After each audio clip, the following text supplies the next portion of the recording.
Hey, everybody. It is Dr. Nicole Bonner with Healing Hands of Manahawkin, and this is your monthly health hack. So, stress. Man, what does chiropractic have to do with stress? And I would say the answer to that question is just about everything. Just about everything. Why? Because stress is the cause of vertebral subluxation. Vertebral subluxation is the condition that all chiropractors look for. Look, man, here's what's been going on. In the last 2 to 3 years, stress has skyrocketed like I have never seen it before in my last 46 years on the planet. I'm sure there are some people that are watching this hack today that have seen years of our country be under a massive amount of stress, but in my lifetime, this last 2 to 3 years has really taken the cake. So what does this have to do with chiropractic? Well, the International Chiropractic Association states, and this is a quote, vertebral subluxation is a stress response. Muscles go into spasms, bones lock up, and adjacent nerves are choked or hey, Dr. Nicole Bonner here with Healing Hands and Manahawkin. And this is your monthly health hack. So we're talking about stress. What does chiropractic have to do with stress? And I would say the answer to that question is just about everything. The International Chiropractic Association states, I quote, a vertebral subluxation is a stress response. Muscles go into spasms, spinal bones lock up, and adjacent nerves are choked off or chafed. This interferes with the control and regulation of your body. This garbles communication between the brain and parts of your body. So what the heck does that all mean? Well, let me explain. So your brain, as you already know this stuff, by the way, your brain controls everything about your body. Your brain is like the hard drive to a computer. So your brain to your body is like the hard drive is to a computer. It runs everything. And the brain runs the body by sending electrical impulses through the spinal cord.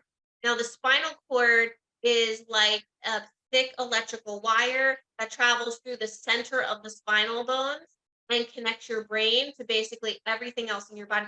That's how your brain talks to your body. And that should make good sense.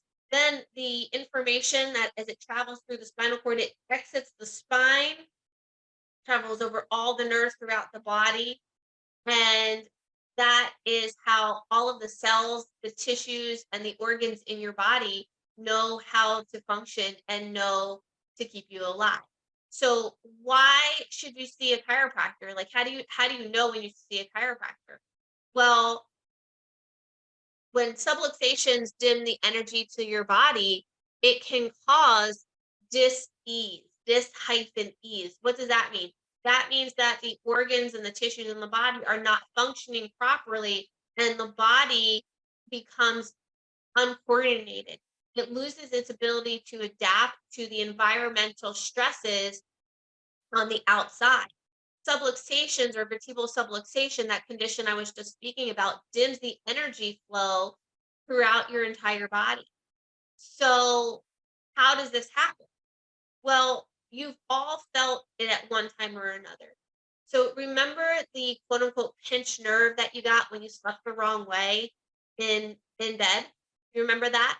Well, here's the thing, the same nerves that go from your neck all the way down your arm are the same nerves that branch off and they go to all of the vital organs in your body. So anytime that a nerve is tense, tight, or smashed as it exits the spine, the information traveling through the nerve is depleted to the body, and then the body cannot function properly. So why is it important to see a chiropractor? It's important to see a chiropractor because if you have subluxation, which you don't always know that you don't always feel it. If you have subluxation in your spine, it is depleting energy to vital organs of the body, and it's creating an underlying problem or an underlying cause to dysfunctions that are happening in the body. So if you want to be as strong and as healthy and as vibrant and as energetic as you can possibly be, have your spine checked. Find out if you have this condition called vertebral subluxation and find out if it's too late to correct it. All right, guys, of course, if you have any questions, leave us some questions, some comments down in the comment section, and let us know that these videos are providing you value. Many blessings. Talk soon.